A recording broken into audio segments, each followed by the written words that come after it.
Welcome to Eye Contact. I'm Aidan Hanratty. Today I'm talking to Dr. Nic Reus about his life in ophthalmology. Welcome. Thank you. Well, from the beginning when I did medicine, I wanted to become a neurologist. I did some research on the neuroanatomy. So when I went into my internships, I had the idea to become a neurologist. I did my internship neurology and I thought it was okay, but I had some doubts. And in Holland, at the end of our internships, we have 3 weeks of ophthalmology. It's very short, but I really loved it.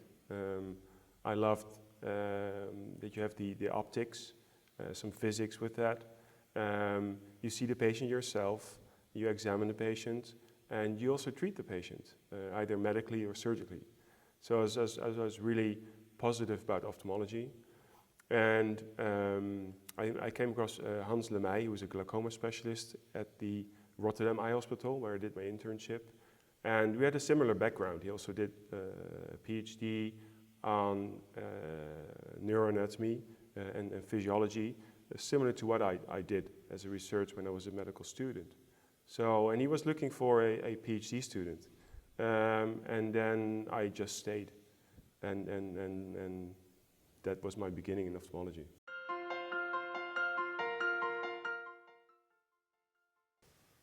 Yes, so definitely Hans Lemay. He was my co-promoter for my PhD.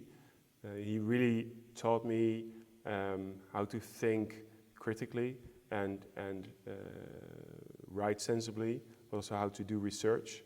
So I learned a lot of him. And then within the residency, Jan Paameijer, he was the ophthalmologist, the most known cataract surgeon in the Netherlands. He passed away a couple of years ago. He trained half of all ophthalmologists in the Netherlands for training for cataract surgery. And I learned a lot from him. Also joined him to learn ophthalmologists in Cabo Verde to learn phacoemulsification. We went there for a week. Yes, he taught me how to not just prepare for your surgery, but remain calm during surgery, and how you can tackle any problem as long as you stay calm. And also, I learned a lot from him, and at the end, he was using verbal anesthesia. He was one of the first to introduce topical anesthesia for cataract surgery in the Netherlands. He was always talking to patients during surgery, and he would call that verbal anesthesia. And so I learned a lot from him, and at the end of my residency I said, okay, I learned many things of you, but also can you teach me how to do verbal anesthesia? And he said, well, I cannot teach you that, just go to the pub and learn it there. And that was a good thing. And then at the end of the residency, Ivan Gan, who was also at the Rotterdam Eye Hospital, but then in the side clinic, he learned me to look at cataract surgery more efficiently. So how to reduce the operating time. That was really insightful. Learned a lot of tricks for it. And then I became an ophthalmologist, and I started specializing in cataract surgery. I did a lot of work with Kyun Chia, an internationally known ophthalmologist from the Netherlands who does a lot of work in cataract surgery. He took me to the EUROTIMES here, and I started doing the basic phaco course here, teaching it to the residents here. And also Rudy Nuits, the current president, he suggested me going to the program committee for the EUROTIMES. So yeah, these are I think the biggest mentors for me in ophthalmology.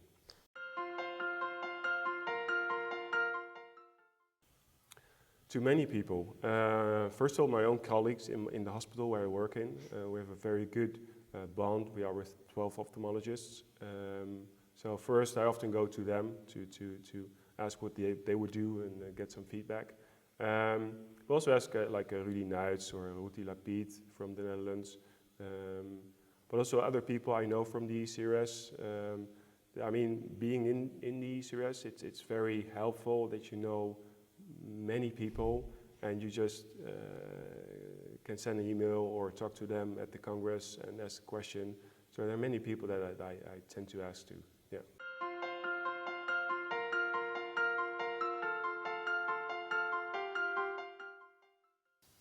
Well, I now see that residents, that they have, the norm is that they subspecialize within a certain area in ophthalmology.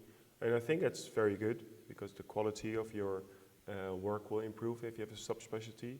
But the downside may be that your general view of ophthalmology reduces. And you're always treating a patient and they may have different issues with their health of their eyes. So I think it's important to not just subspecialize, but also keep the broader norm in general ophthalmology. Next to that, I think when you become an ophthalmologist, it's good to visit other hospitals to see how they organize their care, and so that you can come back home and see where you can make positive changes in your own organization. And I think it's also good once a year to spend a day with another ophthalmologist, either in your own practice or a different practice. At the hospital where I work, we do that every year. So every year we have half a day that we're allowed, we get paid for that in that sense, but we're allowed to spend a half a day with a colleague of ourselves and see how they do their clinic or the surgery. And you learn so much from just watching someone else, how they treat the patients, how they talk to the patients, how they do certain things in their organization. It's very helpful and insightful.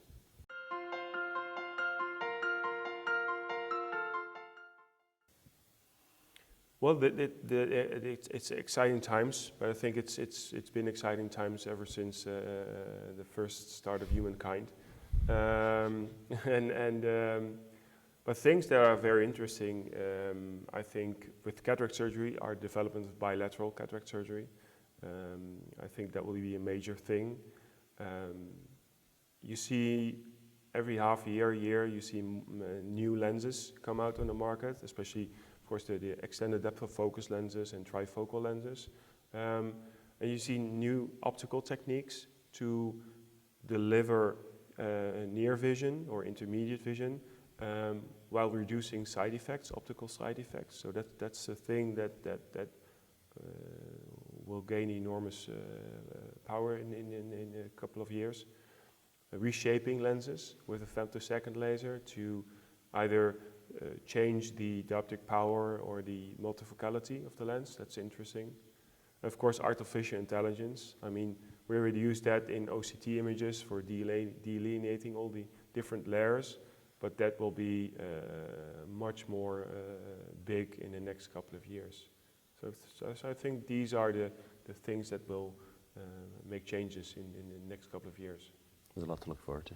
Yes, exciting times. Yes. Well, thank you very much for joining us. Thank you. For more information, please visit us at eurotimes.org.